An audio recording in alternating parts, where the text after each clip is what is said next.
Lamu. Jolupo makwan gi nyalo romo 4,700 e kaunti ma Lamu mano yudo chandruok kaluwore gi gedo mar dho wath ma Lamu.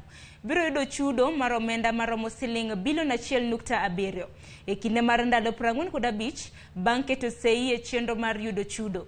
Jakom mar telo mochung' ne dho wedhe mano Kenya Ports Authority mong'ere kaka Benjamin Tayari oyango chenro makamano e apis commissioner ma Lamu e gwenge mag Mokowe.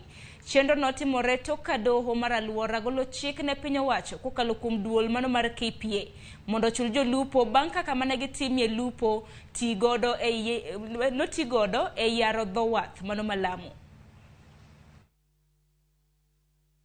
Zoezi linaanza, limekwama kwa muda mrefu na sasa vile koti ilisema lazima tumalize kwa muda kadhaa.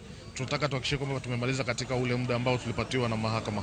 Walengwa ni wavuvi 4,734 na pesa ambayo tunalipa kwa sasa ni bilioni 1,760 na ni 65% ya ile kiwango kizima. Katika maeneo ya Lamu kuna sehemu kubwa karibu 93% ambao hatujaweza kuvua. Kwa hivyo 35% tutaweza kupata vyombo vya kisasa na tumeambiwa kwamba Lamu Port kutakuwa na Lamu Fish Port. Kwa hivyo tukifanya uvuvi wa kisasa tutaweza kufanya biashara na port na uchumi wetu kupanuka. Lakini hii ni kama historia ya hapa kwetu Lamu kuweza kulipwa wavuvi 4,734 kwa sababu miradi imekuja kama magogoni ilikuja, nevi wakachukua, mvuvi hakulipwa fidia. Ona, lakini sasa tumeamka na